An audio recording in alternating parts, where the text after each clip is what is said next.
off me! She kicked her legs to get away from him. You are lucky the master does not want to scratch on you.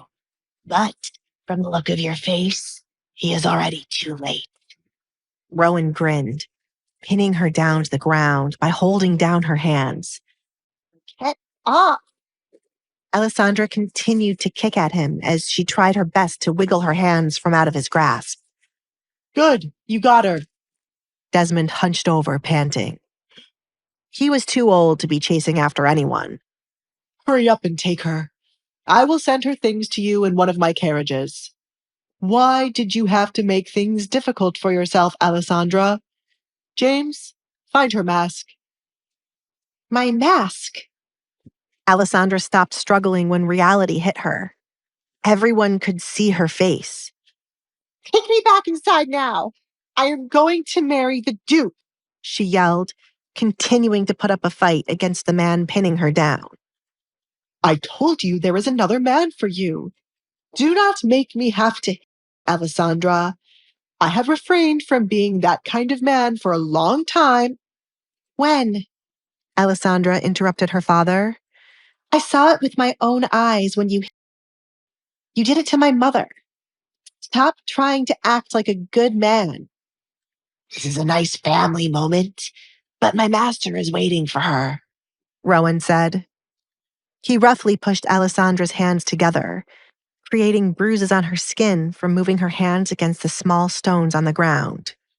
If you kick me one more time, my master doesn't care if you are alive or dead. Tears formed in Alessandra's eyes, as the stranger's words didn't sound like she was being sent to wed someone. It sounded like something sinister. Rowan smiled, seeing the tears start to fall from her eyes. He always enjoyed the moment his victims realized their fate. He wanted to taunt her some more, to see her shed more tears.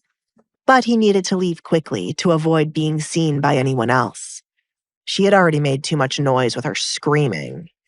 Open the door right now, Rowan ordered Desmond. You were supposed to have her well dressed and prepared to be taken. Is there nothing you can do right? Desmond clenched his fist, tempted to punch Rowan. It was not like he expected Alessandra to be so daring to jump out of her window. How did she even know what was going to happen? I didn't expect her to. His voice died down when the sound of another carriage entering his home was heard. Desmond squinted his eyes, trying to get a look at the flag at the front of the carriage to see who was visiting him so late without any notice. Who the hell? Oh no. His eyes widened when the symbol of a falcon came into view when the carriage stopped. It's Edgar. What am I supposed to do?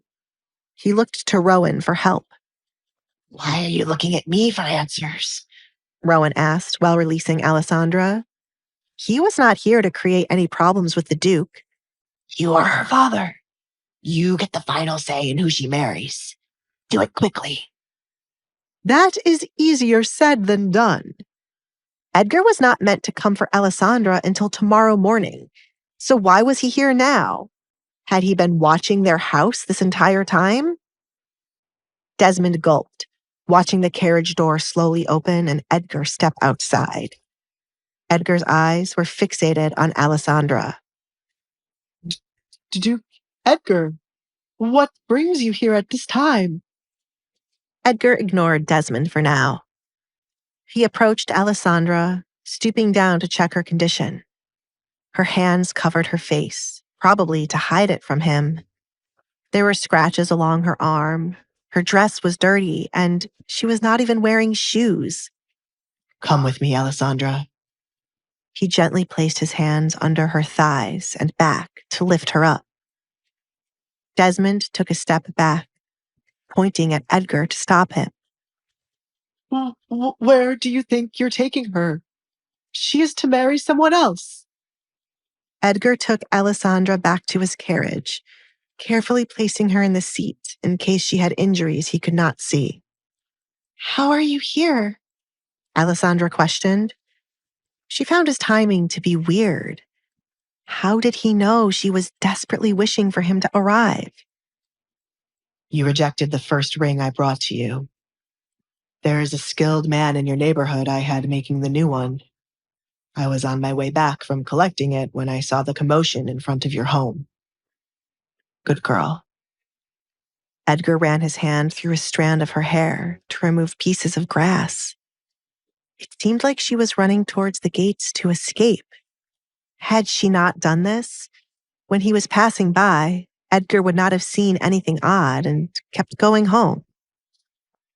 Edgar took off his coat and placed it over Alessandra's head to help hide her face. Once he did this, she pulled the sides of the coat to hide her face and looked away from him. Edgar reached for his sword, sitting on the other side of the carriage while she was not looking at him. Do you care for your father, Alessandra? He asked, unsheathing his sword as he awaited her answer.